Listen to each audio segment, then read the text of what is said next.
Hey there, this is Bob Ross and welcome to another Technique Tuesday. Last week I spoke of voice leading, and the way that I was working on voice leading in last week's video had to do with moving the top note of the chord up by half steps as much as I could, and if I had to use a whole step then I would use that, and then going up the fretboard and then going back down the fretboard using half step movement on the top note, unless I had to make a whole step movement. Last week I said that there was another approach that I use, and I'm going to show you that today. In this other approach to voice leading, I'm going to use the changes that are very familiar to us, a very common standard, and I'm going to keep the top note of the chord through the chord progressions, that very top note. I'm going to keep it the same as much as possible, moving it only by a half step if needed. So I'm going to really work to find the voicings that provide me with the optimal movement between those chords as they go by. So let's get started. Alright, so what I'm going to do is take a familiar chord progression to a familiar standard, and I'm going to keep one note on top. So this is a chord progression to All the Things You Are. And I'm going to use a mixture of voicings for the chords. I'm not going to use any specific string grouping like what I did last week. Nothing specific as far as only shell voicings or drop two voicings or triads. It's just going to be a mixture of whatever I prefer to use at the moment, and I encourage you to explore as many of these options as you find necessary, or as many that interest you. So for the first chord, F minor 7 is what we usually have. I'm just going to use an F minor triad, and I'm going to use F as my pedal point on top. Then I'm going to go to B flat 7.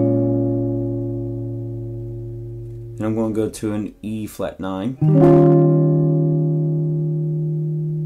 then an A flat major 13, then a D flat major 7, then a D minor 7, a G7 that has the root, the third, and the 7. Now at this point I have to move off of this F natural to go to the C major. I could go up and put a sharp 11, but what I'm going to do, because of the context of the tune, I'm going to resolve it down to the E natural. Now I'm going to go back to the F for a C minor 11. Here is, I can use the same voicing I did before with just an F triad, but I'll put the 7th this time in the bottom. And then a B flat 7. And then an E flat. Has a 6, it has the 6 and the 9. E flat 6, 9. And then I have another A flat as before, except this time what I'm going to do is use a sharp 11. So that voicing, to me, that doesn't stand out quite so much. So what I'm going to do is keep this note here. Here's the third.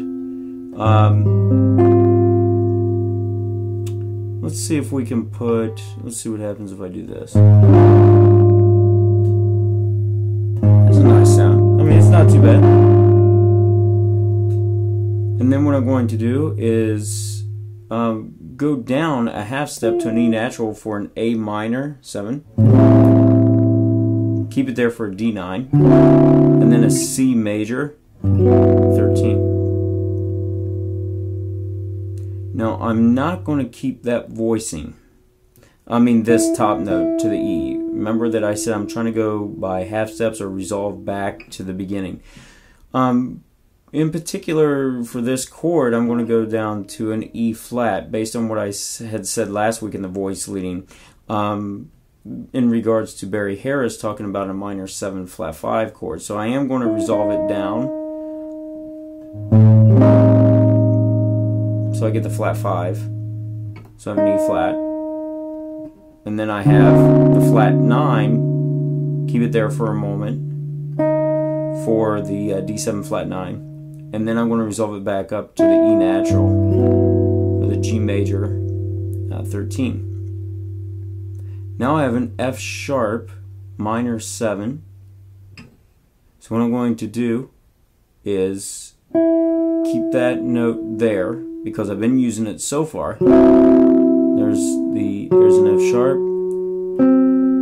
There's a flat 5 right there. And here's the 7 on top.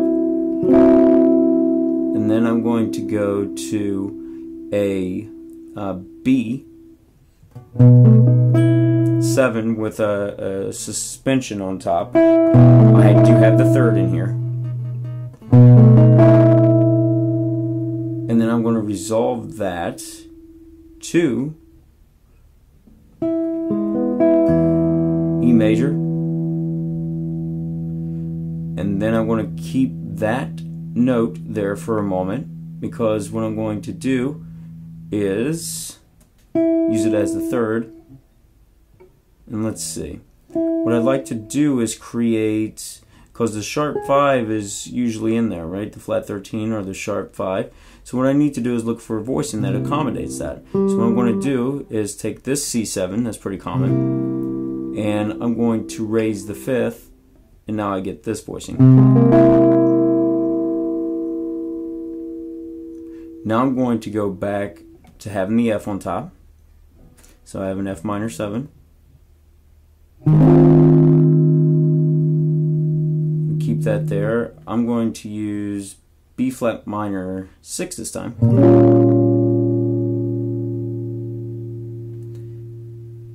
And then I'm going to go to the E flat 9 once again. And then I'm going to use this A flat major 13. Then I have a D flat major 7. Now when it goes to minor, I'm going to have to shift, right? So in order to shift this, what I'm going to do is move it down a half step. Now I'm going to bring it right back up for the C minor 11. Keep it there for the B diminished. Keep it there for the B flat minor 7. I'm going to use tritone. So an A7 with a sharp 5 or flat 13. And then resolve it. So this is one way that you can go through.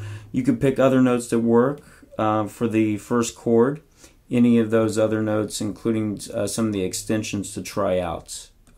I hope that you found this useful and that you start implementing this into your practice. That way you are not limited by those chord voicings that you've memorized or those ones that you only felt comfortable with before, but that you're looking at ways to work through a chord progression, working through a tune in such a way that you have no limitation on being able to create a melodic line on top, or by keeping some sort of a common tone and allowing the other voices to kind of shift and move around that. I want to thank you again for watching, and don't forget to subscribe and stay tuned for another Technique Tuesday video.